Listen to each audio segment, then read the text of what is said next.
Right.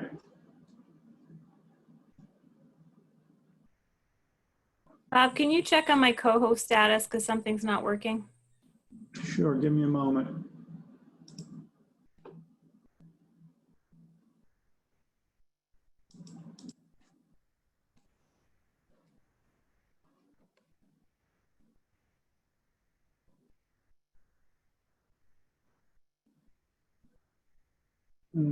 Hold on a minute, I'm not finding you.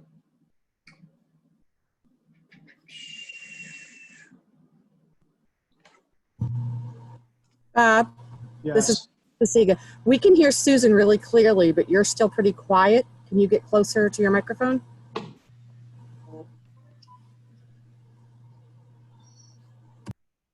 Hold on a minute, can you hear me now okay?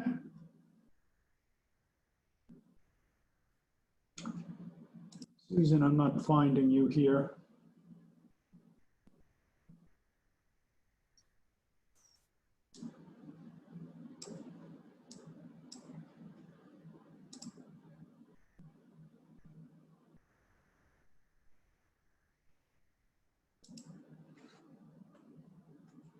Okay, for some reason, I cannot locate you, Susan. Let me try it this way. There we go.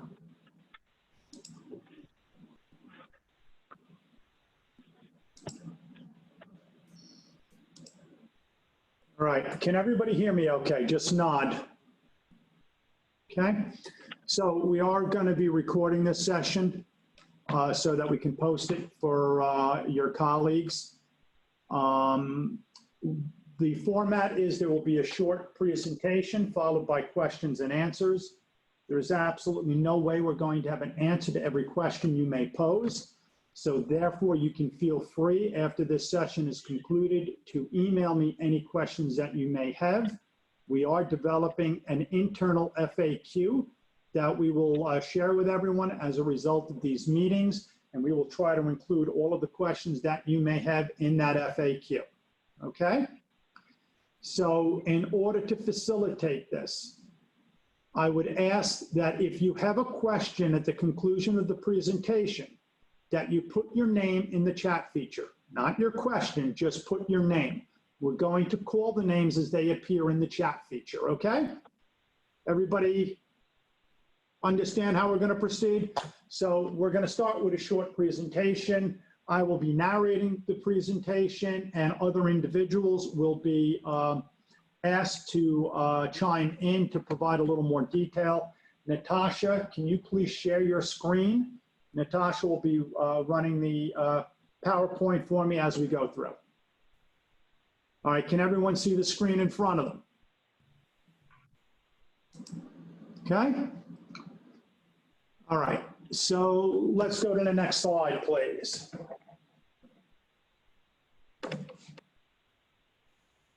So in the past 7 days, there have been some developments with regards to the reopening of schools. On July 31st, all school districts and BOCES in New York State, and this includes private schools and charter schools, were required to submit their reopening plans to both the State Education Department and also to the New York State Department of Health. As of this time, all school districts in Sullivan counties and Sullivan BOCES have submitted their plans. Last Friday, the governor made an announcement that he had already laid out the parameters for reopening, and those parameters are basically that as long as your region is below 5%, school districts could proceed with their reopening plans as long as they had been submitted. Sullivan BOCES, as I've told you in other communications, is considered part of the Mid-Hudson region. Susan, are you monitoring the, and you're admitting those individuals? Okay. So basically our infection rate is hovering below 1%. We are part of the Mid-Hudson region. Sullivan County has not had a diagnosed case in a number of days, but we are monitoring those numbers on a daily basis. As part of the governor's comments last week, he required that school districts and BOCES have a series of informational meetings. One of those meetings would have to be with faculty and staff only. So that is the meeting we're all on today. And right now there's 165 of us on this call. And then on August 17th, August 19th, and August 21st, we will be having similar meetings for parents and community stakeholders. We had a county-wide Zoom with the Sullivan County Public Health Department yesterday, and we are awaiting guidance documents and protocols from them that will be disseminated to all of the school districts. We're anticipating we will have that by the end of the day, and we will be pushing that out on behalf of public health to all of the school districts. That information will also serve as the protocols that we follow and will be ultimately posted to our website and shared with everyone. There is a second Zoom set up next Thursday with the Sullivan County Child Care Council, because in all of the discussions of reopening, child care has become a major point of concern. So all of the school districts will be participating in a Zoom with the Child Care Council to try and address those options that are available in Sullivan County. The next slide, please. So the Sullivan BOCES Thinking Forward Plan, we use the technology of participation framework. Health and safety of our students and staff was a priority for the long-term success of all of the models. Proposals to begin the school year by transitioning from training and an acclimation period to a hybrid model to full in-person instruction. The decision for students to attend face-to-face or remote is a parent decision. Parents have been surveyed, and we'll discuss some of the preliminary results with you as part of this presentation, but parents have the right to keep their children home, and their children would participate in instruction remotely. Natasha, the next slide, please.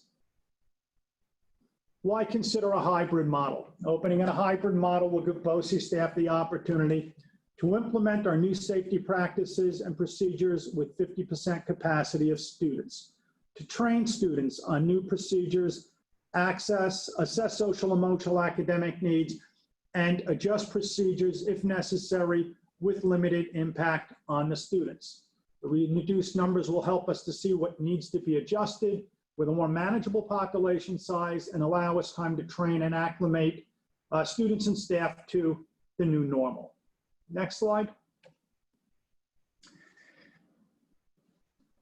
Safety protocols and procedures, screening processes, PPE, increased cleaning frequency based on CDC guidelines. It's anticipated that we will be using the previously scheduled staff conference days of September 2nd and 8th. We will be delaying the return of students until the second week of September.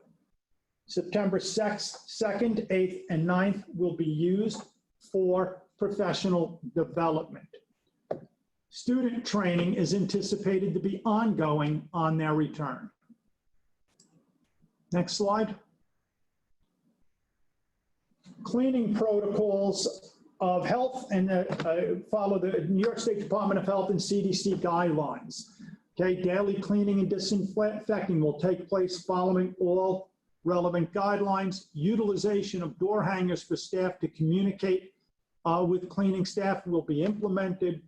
Staff training for cleaners and others, no use of disinfectant in the presence of students, no personal cleaning products in buildings. Custodial staff will be trained and is trained on the safe and effective use of disinfectants. Next slide. Cleaning protocols, frequent cleaning throughout the day of high-touch surfaces, including but not limited to door handles, push bars, light switches, handrails, faucet handles, toilet stall, door locks, towel dispensers, bathroom doors, and fixtures. There'll be an elimination of commonly shared items. Hand sanitizer will be available when hand washing is not feasible. I know Jesse Morell and Gary Bowers are on the call. Gentlemen, would you like to comment a little bit more on the cleaning protocols that we're going to be following throughout the day? Sure. So the basic concept, as outlined by the Department of Health, is required to eliminate, to the extent possible, all common use items and spaces. And for those things that cannot be eliminated, the things that must be shared among people, we have to develop protocols to disinfect those items between users. Okay. So for example, a bathroom in the main building must be shared. So there'll be accommodations made for that to be cleaned and disinfected throughout the day. Items within a classroom, our goal should be to not have shared items. With that said, I don't want to get too deep in the weeds on the products and things like that used, but, at this point, the EPA identifies over 450 disinfectants that are effective against the human coronavirus. So there are products and effective chemicals out there. We have them. We have to use them. We have electrostatic sprayers to apply the disinfectants. That's the basic concept, I think. Gary, do you want to add anything to that? Regarding the shared items, the guidelines recommend if a shared item can't be eliminated, then hand hygiene is instituted before sharing the items. The item is disinfected after its use, and then hand hygiene is practiced at the completion of the class. So basically, kids would come in, wash up, use the items, disinfect them when they're done, and wash out when they walk out. Okay, Jesse, Gary, anything else you'd like to add on cleaning at this time? No, but if there's any specific questions, I'd be happy to field them. Okay, Susan, anything you want to add on that? Okay, so next slide, please. So daily student and staff screening process. We've developed a remote screening tool. Any of you that have been coming in over the summer would be acquainted with it because we've been using it at the offices and conference center and at our campuses for all staff members that are coming into work. It is presently accessed through a hyperlink or a QR link. Paper copies will also be provided. We will be asking parents to complete this screening tool prior to them sending their child to school. If a student on arrival, all students' temperatures will be taken. We'll be using a contactless digital thermometer, very similar to the one that's in the picture, where it'll be held a few inches from the individual's head. The individuals that will be taking the temperatures will be trained and provided with the appropriate PPE. If a student's temperature registers as at 100 or greater, they'll be asked to stand aside while the rest of the bus disembarks and the rest of the students are screened. The individual or individuals whose temperatures do register at 100 or higher will have their temperatures retaken. If they're still showing a temperature of 100 degrees or higher, those students will be placed back in the bus, returned to district, and phone calls will be made while the bus is en route to both the school district and the parents of the child. We've already communicated in the FAQ that parents should not send their children to school sick or with a fever, and that if they do, they could expect that that child will be returned home to them. PPE equipment is available if students or staff do not have their own and when needed for intervention. Next slide. This is what the screening tool looks like. It basically requires the parent to enter in the student's name, first and last, the day they're reporting for. So hopefully they're doing it the day they send the child to school. Many may be doing it the night before. It is the honor system. And then they need to indicate the building that their child will be going to or that they're attending. The next slide, please. These are the 4 COVID questions. Do you have any symptoms or a temperature of 100 degrees or more within the past 14 days? Has your child had contact with anyone confirmed or suspected of having COVID within the last 14 days? Has your child been under quarantine and not cleared to return to school? Has your child traveled to a state covered by the COVID-19 travel advisory in the last 14 days? And for that question, there is a link to the governor's website where the current list of travel advisory states is consistently updated and maintained. All of these questions, if you answer no to them, next slide, please, you will get the screen on your left, which says your child is permitted to come to school. And we're asking that they press submit. If you answer yes to any of those questions, you will get the screen on the right telling you that you need to contact the school and not to send your child.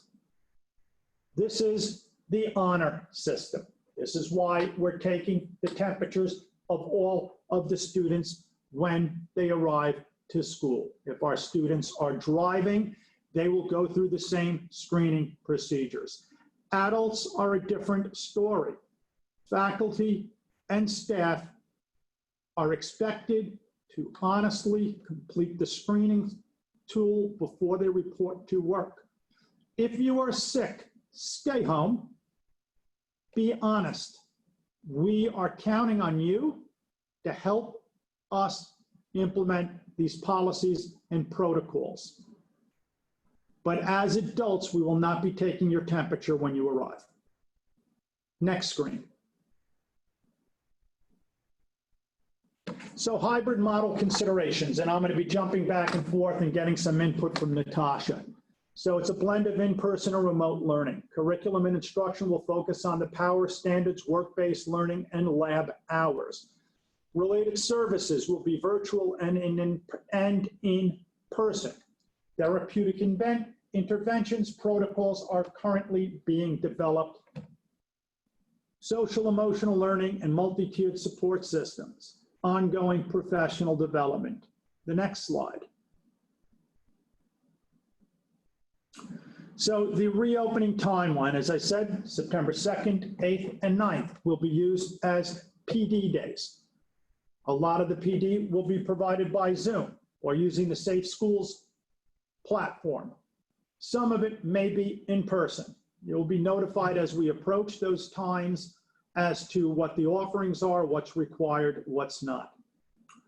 September 10th and 11th are going to be used for reacclimation and for setup days.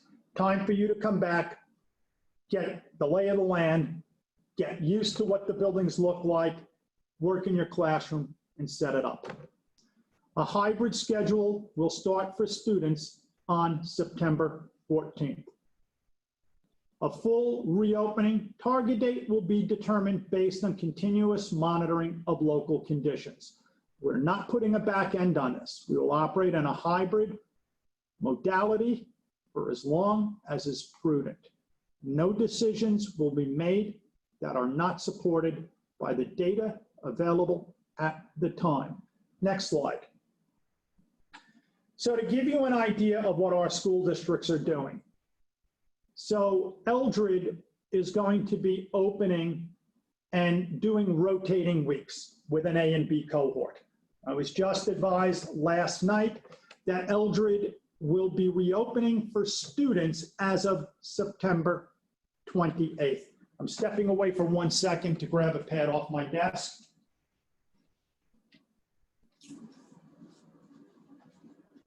Livingston Manor, Roscoe are going to be operating in an AABB remote hybrid. They will be bringing one cohort in on Monday and Tuesday, second cohort in on Wednesday and Thursday, and operating remotely on Friday. They have committed to transport students to BOCES programs on the days that they are closed. Fallsburg, Liberty, Monticello, Sullivan West, and Tri-Valley are all operating on an AA remote BB hybrid. Cohort A in person on Monday and Tuesday, everyone remote on Wednesday. Cohort B in person on Thursday and Friday. At this time, all of the school districts, except for one, anticipate bringing in their teachers Monday through Friday. and their support staff, whether they're in a hybrid or fully remote modality. The only school district that is not bringing their teachers in on Wednesday at this time is Monticello. Sullivan West anticipates bringing students back on September 10th, Liberty on September 9th, Fallsburg, Tri-Valley, and Monticello on September 14th. Next slide, please. This is just a general idea of what the current enrollment of our students are by program. The hybrid schedule has been designed to reduce the numbers at the bottom of the screen by 50% at any given time on our campus. The survey that we've circulated to parents also indicates those numbers will be lower than that because a percentage of our parents are opting for full remote instruction from day one. Next slide, please. So I'm going to ask Maria and Natasha to narrate this. This is the survey that was sent out. Maria, would you chime in, please? Can you hear me, Maria? So, Go ahead. can you guys hear me? Yes. All right. So we sent, Tasha, if you could go back to page 1, that'd be great. Oh, sorry, thank you. That's right. So we sent out a survey, I think Monday I don't remember what day we sent it out. Anyway, within a couple hours of it going out via robocall and text, we had 150 respondents. Now we have almost 300. We have 289. These graphs are updated on a minute-by-minute basis. And as of right now, you can see in K-12 special ed, we have 57.3% of the students are coming back face-to-face. 42.7% say they will stay remote. But if you look over here at K2, those numbers look a little different for that grade level. There are, and I can't, Natasha, this is on your screen, right? If you hover over it tells us there are 10 of the K2 students that have responded. There are 10 of them right now. Well, there's more than 10 that responded, but 10 are there's 17 that responded. 10 of them are staying home. 7 of them are coming to school. For 3-6, it's a little bit different. It was almost completely flip-flopped for a while. And that's the thing, is these numbers are updating as people respond. So they're going to keep changing until Tuesday. We're not really going to have a definitive picture until then.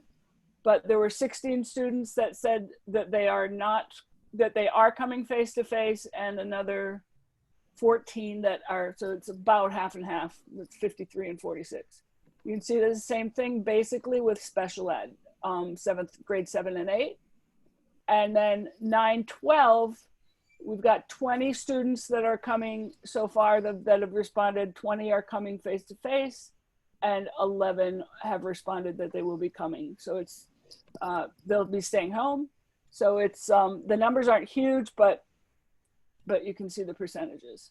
So we did get a good response so far from Career and Tech. Of course, there's 250 special ed students, and there are 400 and something CTE students, but we have 141 that have said yes, they're coming back. That's about 76%, and 43 that say they will be only participating remotely.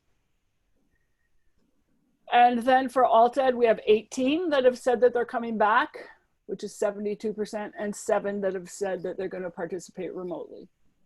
So like I said, that's about 300 respondents. We have about 650 students. So it's not quite half of the families have responded, but it's actually really quick. If you get more than 30% on the survey, you're doing pretty good. So, and we'll be coordinating, some the other districts have also sent out surveys. So part of, at the end of the day on Tuesday, we'll be coordinating with our component school districts to compare data to make sure some of the parents who've maybe responded to the district data may be our students. So that's part of the coordination that still has to go on. Yeah. And anyone who has not responded will give a call out next week. And so the next page shows devices. The ones that are in pink are, for whatever reason, the question didn't get marked as required. So the ones that are in pink are people that didn't respond to that question. But for the question of, do you have access to a device at home? 66%, this is overall, 66% said yes, 33% said no. In CTE, it's a little bit higher percentage that do have access. It's about 75% that have access to a device. Special ed is about 50-50. Alt ed, a little better than 50-50. Again, these numbers have changed since I saw them yesterday, and I suspect they'll change more by Tuesday. The one chart that we don't have here, though, is about internet access. And the last time I looked, which was yesterday, 93 the survey said that they do have access to high-speed internet at home. So, All right, thank you, all I got. Maria. You have anything to add? Nope, dude, did a great job. Thank you. So I just want to touch before we start going into this. When we're saying AA remote BB, that's the overarching hybrid modality that we're reopening under. That has nothing to do with the individual period by period schedules on any given day. Those conversations are still being had. I just attended a 2-hour meeting prior to this Zoom where it was discussed by division in general, and there will be at least 3 more meetings that many of you will be invited to on Monday and Tuesday, and those meetings will be by division with the executive principals and Natasha to discuss the specific mechanics of the schedule. Everyone's not going to be happy. Not everyone is going to get input, but we're looking to identify as many issues as possible over the next several days to make this work correctly. And we understand it will need to be tweaked, but you will be getting emails directly from your executive principal for your division. And it'll be 3 meetings, 1 for elementary, 1 for secondary and alt ed, and 1 for CTE, so that you're discussing the specifics of your program and specific programming concerns with the individuals you need to be working with to address those specific needs. Next slide, please. So another part of this is we need to coordinate schedules with component districts. Right now, Natasha and her staff are working on assigning kids to cohorts. We're doing our best to keep siblings in the same student cohort to maximize parent support and transportation needs.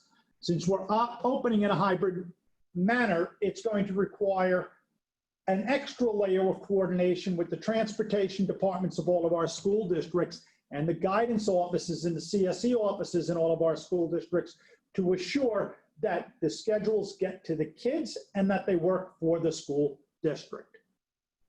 Next slide.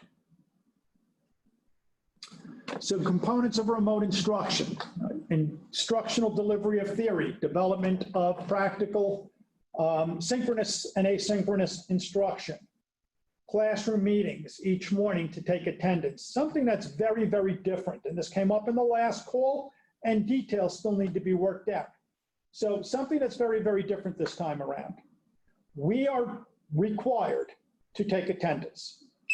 Not only are we required to take attendance, but the districts are required to take attendance because that is the only way our districts will get credit for the day. There are many ways we can take attendance. A very good issue was brought up on the call earlier this morning that if I've got 4 of my 8 kids in the room and I'm teaching them face-to-face and the other 4 are opting for remote instruction, how do I do both? So suggestions were offered because we don't have an answer for that right now. And the suggestions were one of the teaching assistants or a teacher aide can be doing a Google Meet with those other students to take attendance and provide them with some direction. It's going to require coordination, but that's one of the key things that went right to the top of our we need an answer to this. And that's what we're hoping this series of meetings is going to provide. What are those things that we need to get answers to in order to make this work? Individual, small group conferencing, independent student work, related services, and office hours. And a lot of this will be discussed in greater detail by division in the Zooms that'll be scheduled Monday and Tuesday. Next slide. So Natasha, I'm going to ask you to narrate the next couple of slides and then I'll jump back in, okay? Sure.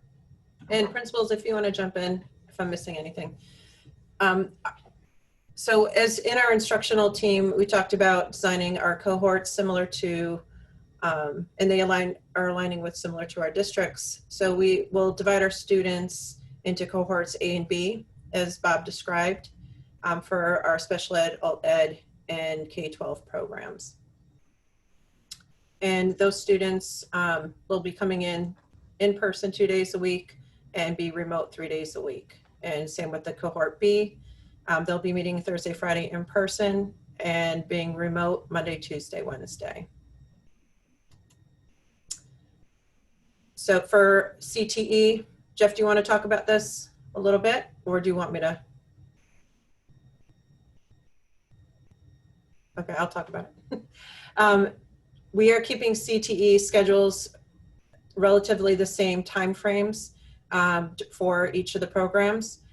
The programs, however, are going to be divided into A and B cohorts programmatically.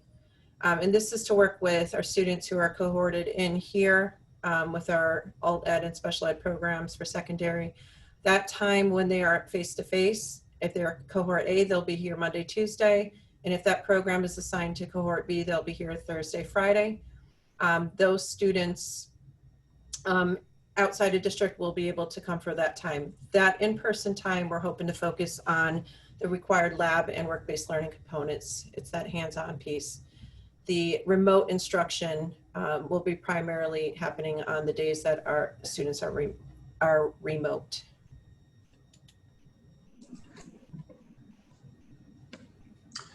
So human resources. Folks, this isn't going to work for everyone. Some of you have health issues. Some of you are going to have childcare issues.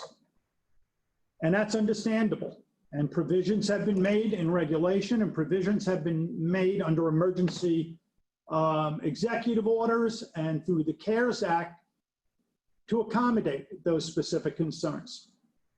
But those discussions need to be had with human resources. And they will discuss your specific concerns with you. They will discuss your options with you. They will tell you what documentation you may or may not be required to provide. And most importantly, everyone needs to respond to the email that HR sent out on Wednesday so that we can gauge what our staffing is going to look like for September.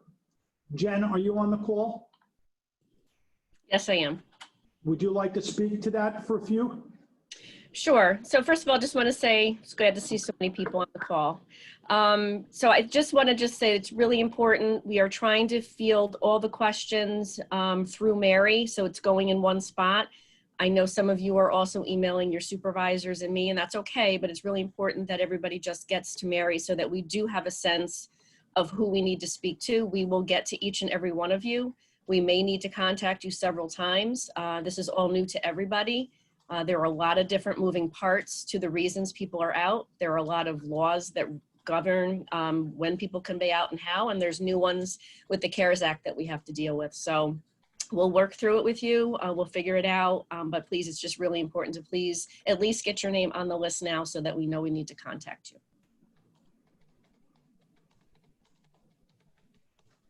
Okay, next slide, please.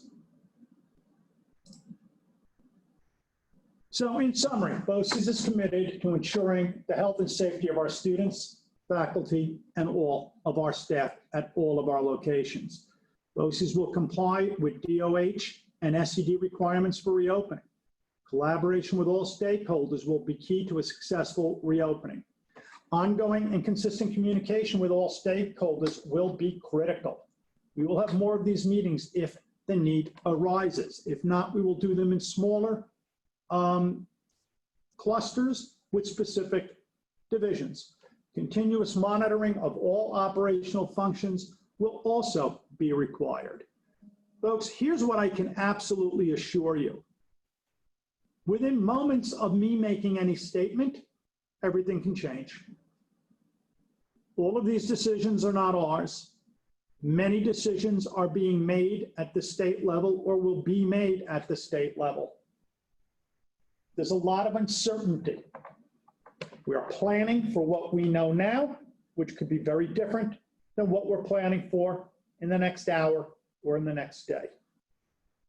Our commitment is we will keep you notified and informed as best as possible so you understand each and every one of those changes. Is there another slide on summary, Natasha? So additional items under consideration. Will we have the staff we need available to reopen schools? That's why it's important to communicate with HR. Will BOCES families and students send their kids back in a hybrid manner?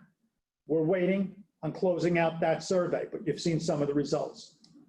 What will our actual enrollments be in September? And will there be an impact on COSER budgets and staffing? We do not know the answer to that question at this time. We need to see who is sending whom back and what that will ultimately look like. Does Sullivan County have the public health resources needed to support school district and the BOCES? I just received the documentation from public health while we were on this call, and I will be sending it out to the school districts. They have made a commitment to support each and every one of our school districts within their resources and to the best of their ability. Will districts be able to maintain transportation to BOCES for programs? We have a commitment from all of our component districts that they will transport their kids whatever schedule we're operating under. And alternatives to offsite instructional spaces if they're impacted by COVID. That's going to need to be taken on a case-by-case basis. Though SUNY Sullivan is only anticipating bringing 19 to 20% of their students back, and they've told us there is no issue with us using the additional space we've leased on their campus. If there's any change to that, we're going to have to scramble to find locations for those programs that are currently at SUNY Sullivan. We know Catskill Regional Medical Center, that our instructional suite on the 5th floor is not going to be usable by us till the earliest December. We're planning accordingly. Liberty Schools for Early Childhood at IDT has indicated, at least at this time, that they do not anticipate those programs will be impacted by our reopening plans. Any other slide after that, Natasha? Will additional reductions in state aid revenue impact BOCES and BOCES services? Again, stay tuned. I just read today that the United States Senate apparently has adjourned, and there has been no resolution to state or local aid under the various successors to the CARES Act. The governor of New York has indicated that the federal government not providing that aid and the shortfall in revenues because of the quarantine could result in a across-the-board 20% reduction in school and local government aid. What BOCES resources will be needed if the BOCES buildings are required to close again at some point during the school year? We're presently evaluating that. What other new requirements or adjustments in our instructional environment will the BOCES and school districts face in the year ahead? Again, that's a crystal ball I don't currently have, but we are having those discussions on multiple levels throughout the county and throughout the state. And now we will take questions. If you would unshare your screen, please, Natasha. Again, we're asking that if you have questions, that you put your name in chat, or if you do not have questions and you would like to email them to us, we would be happy to address them. So I'm going to take, so Shannon Norton. Shannon, I don't know where you are, but if you would unmute yourself and ask your question, we'll do our best to answer it.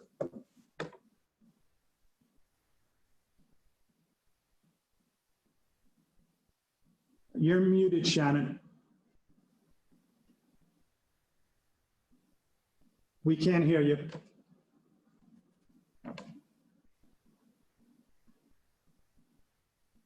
Okay, you might be having technical difficulties. Can you hear me? That's better. Try it now. Okay. So Sullivan West is leaving an hour early. How is that gonna affect BOTEC? Okay, that has not been shared with me at this time by the superintendent in Sullivan West, so that's a conversation that Jeff will need to make a note of and follow up with the guidance and principals in Sullivan West, but thank you for bringing that to our attention. No problem. Thank you. You're welcome. Colleen Lynch.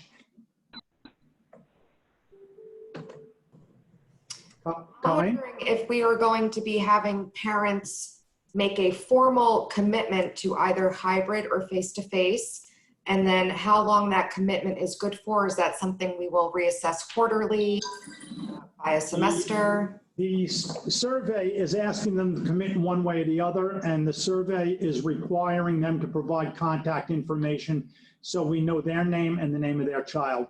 So yes, they are being asked to commit one way or the other. My understanding at this time is it could be a very fluid situation. A parent could opt to send their child at any time. It's a parental decision. Or a parent could opt not to send their child after they did so for a couple of weeks and opt to go remotely. There's no clear delineation on that. Okay. Okay? Kristen Quatoni? I'm sure this will be discussed more, but the whole idea of a mask break and where students will be doing that and what that looks like, because I was reading through some of the documentation that was sent out a couple days ago, and I was wondering what that entails. Natasha, can you speak a little bit to the mask break issue? Sure. To the teacher's discretion, if students are needing a mask break, as long as they fit within the requirements, we can do outside if teachers want to take their students outside to have more space and air and more social distancing if kids need that break from their mask. But masks are required to be worn by all students and staff. So just clarification, they'll take them off and walk around, they'll take them off in the room, take a walk in the hall, what? No, not in the hallway or in the building. Oh, so outside essentially. We could add that to our FAQs and research a little bit more with our CDC guidelines. Okay, thank you. Thanks for the question. Rosa Zweck? Hi, I just have a question on as far as checking the students when they get to the school as they're coming off the school bus. If that child does have a fever, wouldn't it be easier to check prior to getting on the bus? Because then that child is going to be on that school bus with all the rest of those children, and some of them are on a bus ride for an hour. Is that safe? So I will beg to differ. Some of them are on there for almost 2 hours. I know that for a fact. So yes, what you're saying makes sense, but we do not provide transportation. That is up to each individual school district. Many of our school districts direct ship, meaning the bus picks the kid up at their house, they stop nowhere, and they come right to BOCES. So while we would hope each of our school districts would do that, we are not taking any chances that they are. And this is the kind of the last line of defense that we can put in place. So we have no control over what the school districts will in fact do, but we do have control as to whether or not we allow that child into our building. So it's imperative that we do this screening on the back end. If the districts are doing it on the front end, then that's an extra layer of security. There are a lot of issues with the temperature checks. That's why I'm saying the kid has a temperature and it shows at like 100.2, they'll be stood off to the side, because during the month of September, during the month of October, if we get some of these good Indian summer days, you know, the buses aren't air conditioning. The drivers are encouraged to leave the windows open. But a kid could get hot and flushed just sitting on the bus because it's so hot outside. Is that going to impact their temperature? Absolutely. But we're going to take precautions to the best of our abilities. Okay? Okay. Thank you. Hold on. Bear with me because I'm doing a split screen here and my mouse doesn't like it. It's Brenda Dorman, Bob. Okay, thank you. Brenda? Brenda? Okay, sorry about that. That's okay. Okay, you can hear me okay? Yes, we can. Okay, so I do have a personal email that I'll be addressing with Jen. Thank you, Jen, for replying to me, by the way, with regards to returning and all. But a couple of concerns I have is the behavioral issues.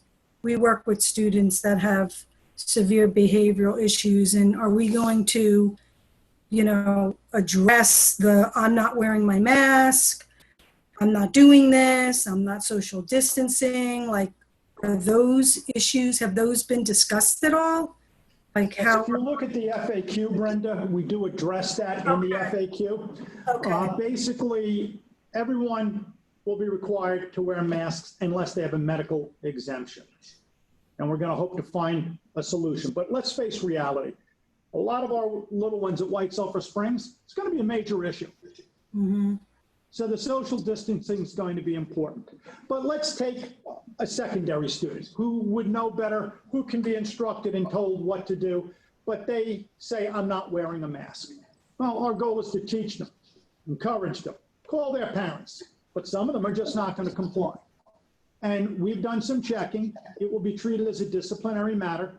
And since we are offering remote instruction, we have the right to let their parents know your child is not complying. For the safety of your child and those around them, we're placing your child on remote, not home, but remote instruction. The same would apply for the behavior issue. If we can't safely get near that child because their behaviors are escalating to that point, we may have to do that as well, but it has to be done on a case-by-case basis, but we do have recourses. Yeah, I'm concerned about that one. And then, did you consider the idea of having tents with picnic tables? So we could, because our building in the Reuben Pollock, I mean, I personally, for medical issues, have an air conditioner, but there's no air conditioning in that building. Mm-hmm. And the air quality is really horrible, especially when it gets 90, 95 degrees. In the hallways and in the classrooms, you know, that's, I don't know, I feel like that's unsafe. Just in general. Did we consider it? Yes.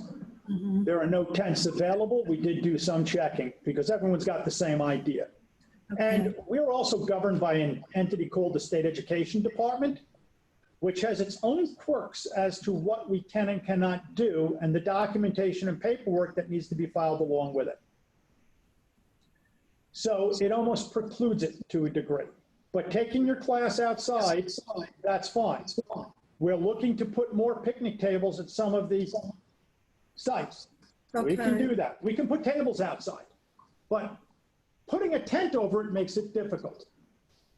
because of the regulations and the requirements. But we can use the outdoor spaces. We encourage you to work with your principals to maximize the outdoor spaces, and anything we can do within reason to facilitate that, we will.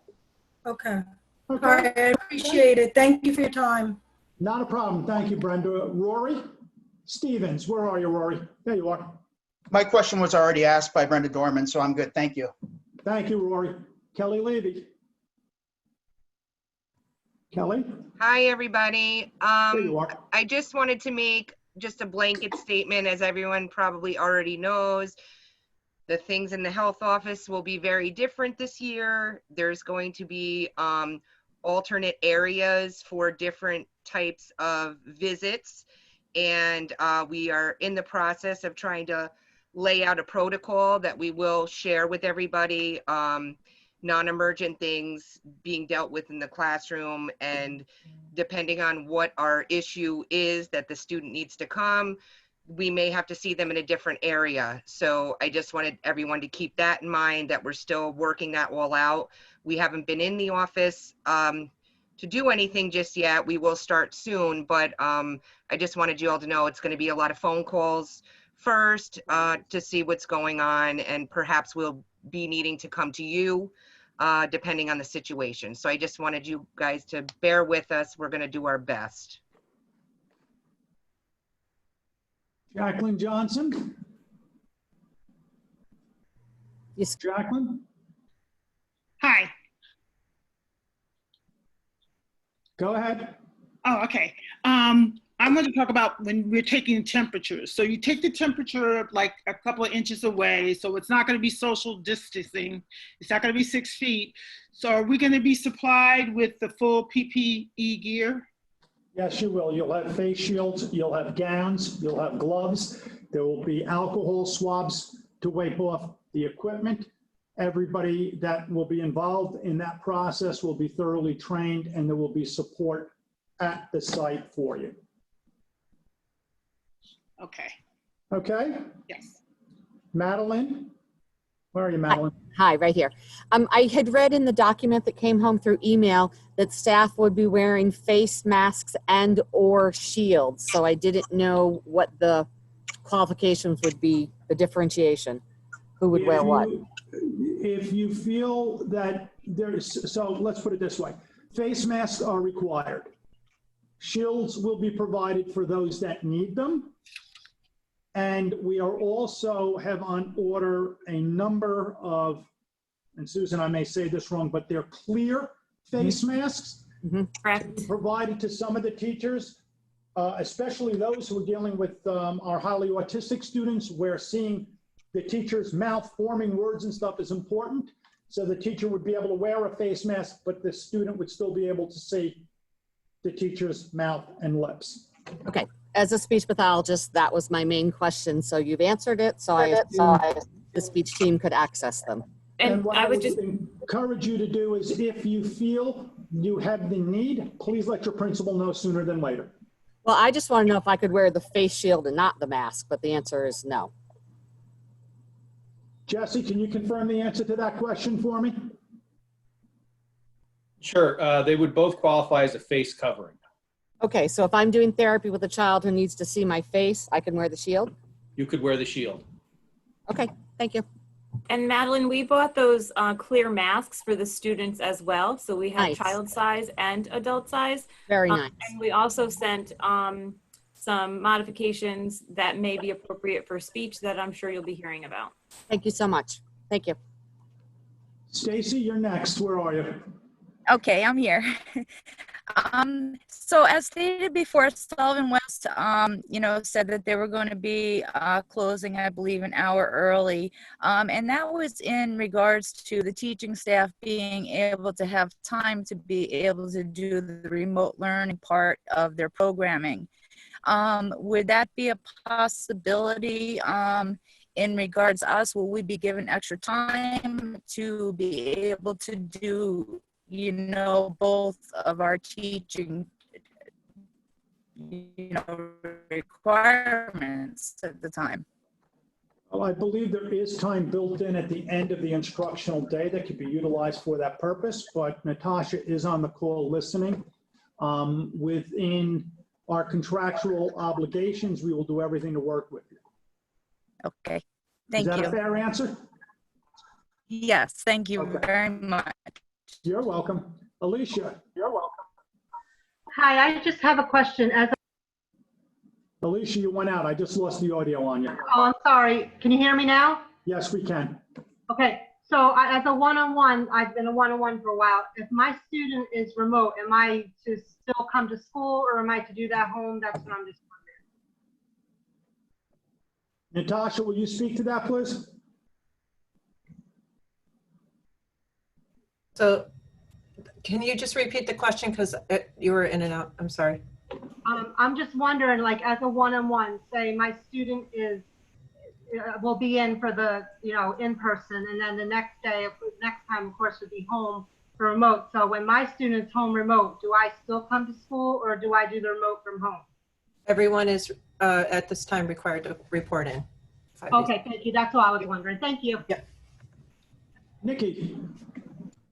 Hi, I have a quick question in reference to the form that the parents or student, if they're old enough, have to fill out prior to coming to school. You said that if they had answered a question where it would not permit them to attend school, they get the big red, box and it says, please don't allow your student to come.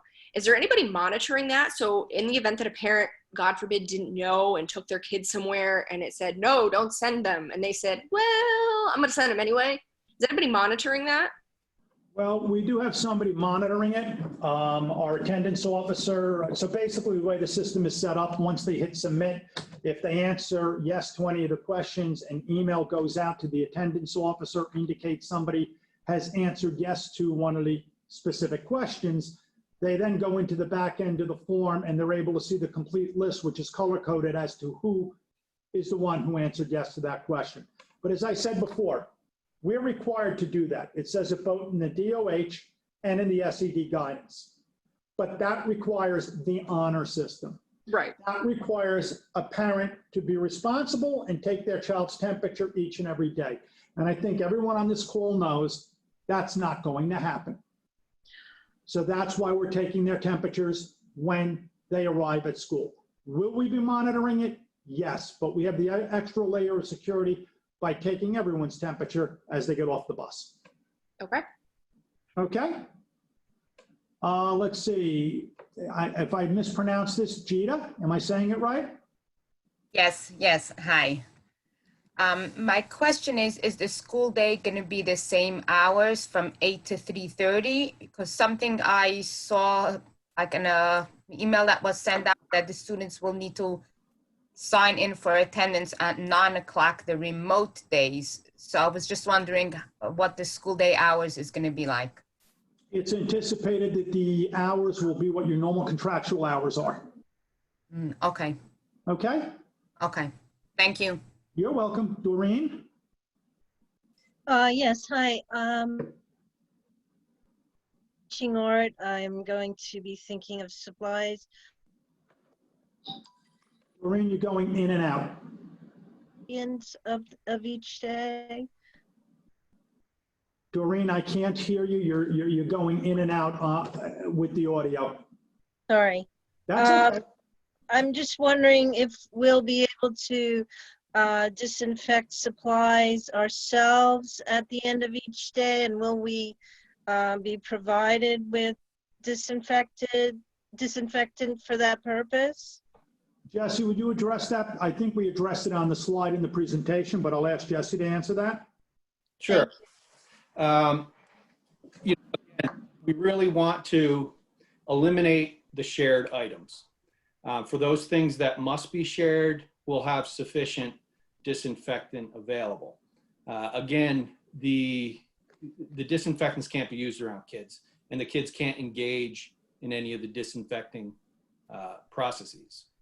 So if something must be used, any member of staff that's going to do any disinfecting has to be trained on the safe use of it, on the effective use of it. And but to answer your question, we do have it available. We have to be smart about how we use it. We have to be safe how we use it. And sometimes by just eliminating the shared use of an item, we remove the need for that constant disinfecting. Okay, thank you. Yeah, that's why I said at the end of the day, if it had to be done when the kids were gone. All right. Thank you. Deb? I just was wondering if we can consider having face shields in all the classrooms in case of an emergency, like a kid is hurt or something, and you do have to break the 6 feet distance to go over and to deal with that, or there's a behavioral issue. So it wouldn't be a need of having to get equipment. We would have it available. Susan, can you speak to that? Is that a possibility? I think we need to research the supply of face shields, but let us look into that. And I defer to Jesse in terms of protocols. I mean, obviously in emergency situations, we all do what we need to do. We just don't want to, I guess, stray too far from our protocols and be lax on that. And I don't know if Jesse would add anything. Yeah, I mean, we did have some conversations about making like an emergency PPE bag available. In the bag, you'd have a gown, gloves, if not a face shield, maybe goggles, and you'd already be wearing a mask for just anybody that may need to violate that social distancing rule or come in close contact with another individual. That would be great. Yeah, and we actually talked about adding that kind of stuff to your to-go buckets. So it would be, because those buckets are already in your classrooms, so we can work on that before school starts. Jen Brock? Yes, something that I brought up when we met earlier. So I would like a little definition on the students that many of us will have to diaper change, because we have those in white sulfur. What PPE material am I being provided? Will it be in the bathroom? Again, this is the bathroom that every student and staff will use in the C wing during the course of the day. So Jen, that's a good question. What I'm going to ask you to do, please, I don't know if Megan is on the call. Megan, are you on? All right, so Natasha, can you have Megan follow up with Jen so we can have a discussion and loop Jesse and Gary into that discussion, please? Is that okay, Yeah, Jen? absolutely. And Yes, Linda, that's if you want to. perfect, as long as we can. Yep. Yep. Thank you. Melinda, if you could write that down. Okay. Does that answer the question, Jen? Yes, Bob, thank you. You're more than welcome. Lisa Banks.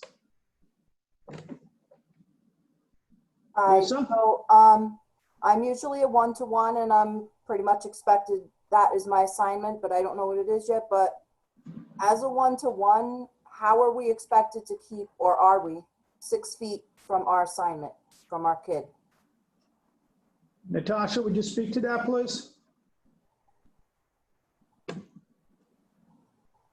That's a great question. Some of the CDC guidelines do have times where students we may have to impede on that space requirement. Our hope is to have all those students identified who you need direct hand contact probably on a consistent basis, that we have additional PPE available to you at all times. So that's something we've been working with Jesse on and the principals to identify who those students are, especially for our 813 programs, who probably need to be within that 6 foot space more consistently. If it's, do we have to wear something like a body kind of a suit? Like, would we have to do that? Do you have to? I would say it would probably be on a case-by-case basis. If you have a student who spits or bites, then we're gonna have to figure out what kind of equipment you need. You know, if it's a face shield that you have to wear all day plus your mask, we're gonna do that on a student-by-student basis and work with our one-to-ones to make sure that you guys are well equipped. Okay, thank you. All right. Madeline, you have another question? I do. It occurred to me while we were talking. Will students be able to come into my office as a speech pathologist on their live days to receive their therapy? Natasha? Madeline, I'll have to look at your space. We're looking at space requirements today and Monday for providers to make sure they're socially distanced, but we're also looking at space, for example, at RPEC, because we can't use the cafeteria space, where we could set up socially distant centers for related services. Okay. Those kind of spaces where the room doesn't meet the requirement. And could you briefly tell me what's needed? Because Megan just moved us to a larger space. So I'm just curious if you could do that briefly, what the requirements are. As long as you can have that 6-foot distance or a shield in between. So we were looking at with our facilities, getting those, I don't know what the material's called. Susan, you might be able to help me out. It's not the plexiglass, but that clear plastic. Yeah, the furniture company makes these, they look like the plastic dividers, and they fit like between two desks. So if you can't retrofit your exact space, you know, Madeline, and I don't know your new space, but I know your old space, that they make these dividers. So I would compare it like, now if you go to the grocery store to go to checkout, you know, everybody has like the plastic shields down in front of the customer service representative and yourself. It would be that same kind of thing, but we would still anticipate that you would be wearing your mask behind that. So the mask with this divider, for lack of a better term, would be something that we were looking at for speech. And Natasha even said maybe for counseling, where you need to have a more intimate relationship with the student that you're providing service to. And who knows, that it may actually work with some of the one-to-one situations where they're working more closely with the student and helping them with the specific exercise. I've been in White Sulphur in Jen's room. I know how close you are. You know, there may be some things that we work through and we see this works, and then we can replicate it and know that it will work in other parts of the organization as well. So as you see things and hear things, because as Bob said, this is all new, you know, we hear things from colleagues. You know, the most important thing right now is for everybody to share information and bring your questions right to us immediately. Share your ideas and other things that you've seen, because we want to work together collaboratively to problem solve. Great. I had just heard that OT, PT, speech, and counseling were going to have to be pushed in. So I was clarifying that that's not the absolute rule. There may be opportunities to bring them. Okay, thanks. And I'm glad you just mentioned OT, PT, because Jesse and I and Natasha and a bunch of us have had some ongoing conversations. Like, we know our OT, PT staff uses a lot of manipulatives.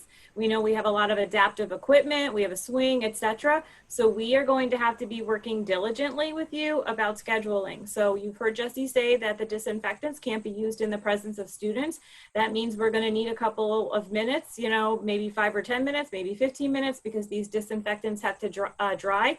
So if I'm in there with you and my turn is done, you know, we do have additional cleaning staff that are going to be working during the day. We are also going to train people in terms of the proper disinfectant techniques. Jesse will work with unique situations like this, particularly PT and OT, because that type of adaptive equipment is going to have to be disinfected between uses. So all of these things are why we are not starting with students right away. And as you're thinking about your day-to-day and the activities that you do with students, that information needs to be passed on to us so we can help you, again, problem solve, because we cannot have people using the equipment without it being disinfected in between uses. So you're saying theoretically professional staff could be trained, the speech people, the PTs, the OTs. We can vacate at 10:35, disinfect, and bring in our next kids at 10:40. Madeline, those are specific scheduling questions. Can you please reserve them for Natasha, because we have a few more other individuals who want to get a question in, okay? Thanks, Madeline. Samantha? Samantha, are you there? Going once. Okay, Stephanie Lark. Hi. Yes, I'm here, Bob. I'm asking more for the younger students at the 813s at White Sulphur. Many of my students, many of them, I'm thinking of last year, I cannot teach 6 feet away from. They're in a 2 feet radius from me for their one-to-one teaching, which is the majority of the day. Will we have, I just want to know, we brought up with the one-to-ones, how are we going to, we're going to have to wear full PPE when we teach with them?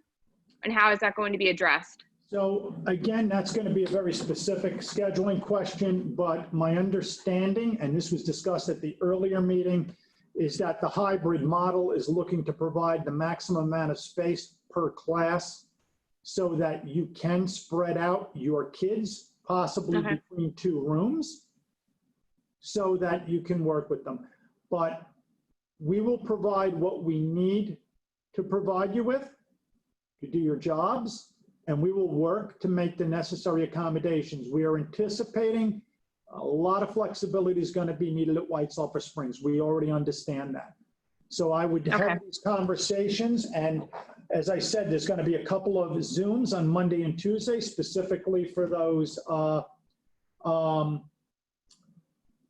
programs where I'd like you to address those questions so there's more time as a group to discuss them. Okay, thank you. Okay. Samantha, if you would like to type your question into the chat, I'll be happy to answer it.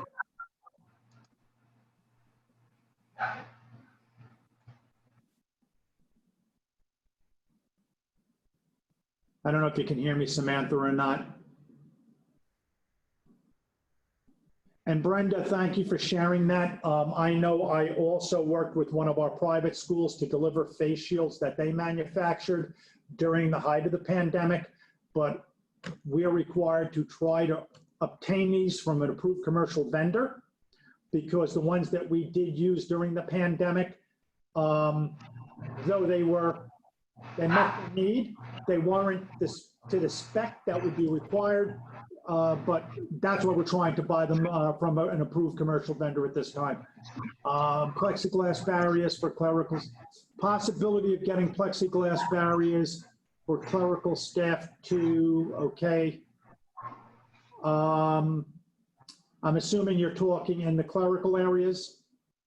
That would be something that would need to be addressed on a case-by-case basis, Samantha.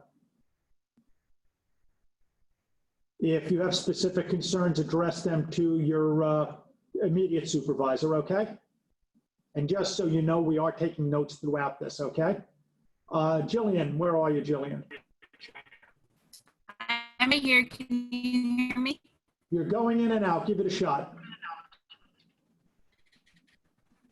Just to follow up with Stephanie Lark. So if all staff are expected to come in every single day, but you're suggesting we're going to be splitting our classrooms between two classrooms, how is that going to work? Are there going to be too many staff members, and how am I expected to teach virtually if I have another classroom in my room? All right, so the question, and Jillian, just let me know if I've got it correctly, is if we are looking at splitting up and sharing classrooms, what is the other teacher going to do that is working on remote classes that day? Is that accurate? Yes, okay. So we have some firm thoughts on it, but we have not finalized the plans. I'm going to hold off on any further discussion on that until Natasha has an opportunity to work with everyone to propose what we were discussing to see if it's functional and practical. Don't forget, we still don't know how many kids are coming back. So even though the plan may be that we're going to share classrooms to maximize social distancing, that may not be required because we may not have enough kids in a specific class coming back. So it's going to need to be taken on a case-by-case basis, but it's a very good question, and it's something we're currently reviewing.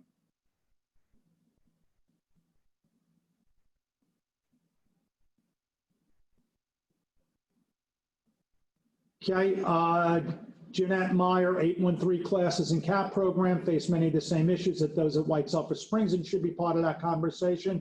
Natasha, if you would take note of that, I'd appreciate it, okay? Teresa, where are you? I'm right here. Can you hear me? Yes. Okay. Are we going to be taking temperatures like at the farm and the college when the kids come in on the bus at camp? They'll get off the bus at campus and get onto the shuttle. When they get off the shuttle at the class, will we be taking temps there again? Right now, the plan is no. However, some of our districts direct ship to some of our sites, and we will need to make provisions for those kids to have their temperatures taken when they get off the bus. So lists will be provided. But once they have their temperature taken and they board the shuttle, it's not anticipated, we're going to retake them when they reach the final destination. However, if a district like Monticello is direct shipping to the college, we will need to take the temperature of those kids. Okay? Okay, thank you. Our professional development day is going to be remote. As I had said earlier, Brenda, it's going to be a combination. The predominant amount of the PD will be done by Zoom and using the Safe Schools platform that we currently use. That's the one where you log in, do the videos, answer the questions, and then certain items will need to be done face-to-face, such as some of our handle with CAS certifications and recertifications, but they will be done in small isolated groups.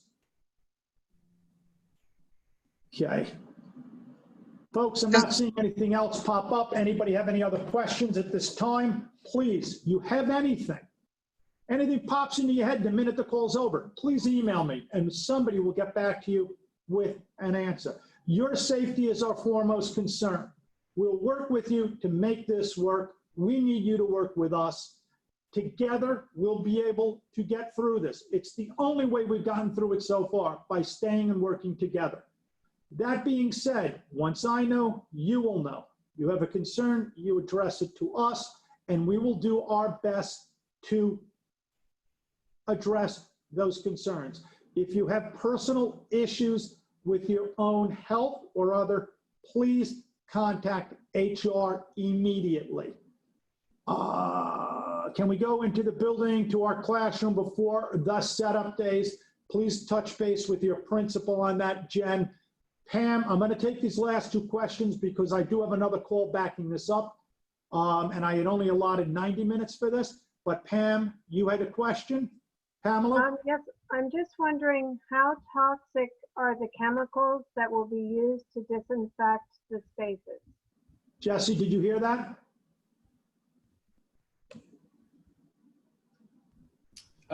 You know, there's a risk, there's a danger with all the disinfectant chemicals. We're going to use them within the manufacturer's guidelines, within the EPA's recommended use. There are certainly much harsher options than what we are using. And that's why we're using the disinfectants when students are not in the room.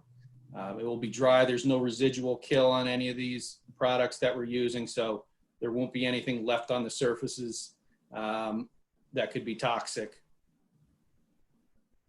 But I mean, if you were curious, we're, as anywhere else, we're required to maintain the safety data sheets that you could review, or feel free to reach out to me and we could talk about it in more detail. Right. All the materials that we've chosen to use as disinfectants and cleaning agents appear on both the EPA's List N, that's an approved list of materials for use against COVID-19, and the New York State's DEC's approved list of materials to use against COVID-19.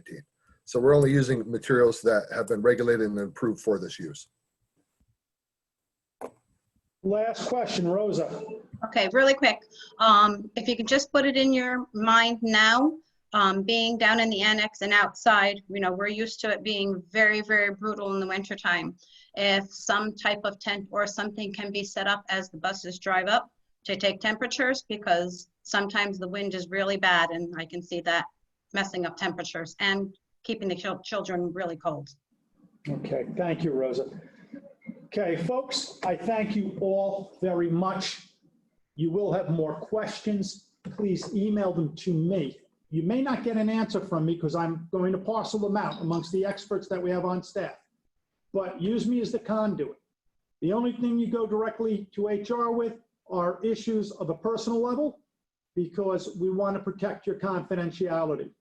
I will let you know as things develop, and things are developing on a daily basis. I already sent out over 9 handouts to our medical staff that we just received from public health that we're currently reviewing as far as specific protocols. What's going to happen is we're going to collate all of that into a packet. It will be posted on our website, but I will make sure the link to that is sent out to all of you so you know what I know. Okay, folks, thank you very much. Have a good weekend, and we'll be in touch. Thank you all. Thank you.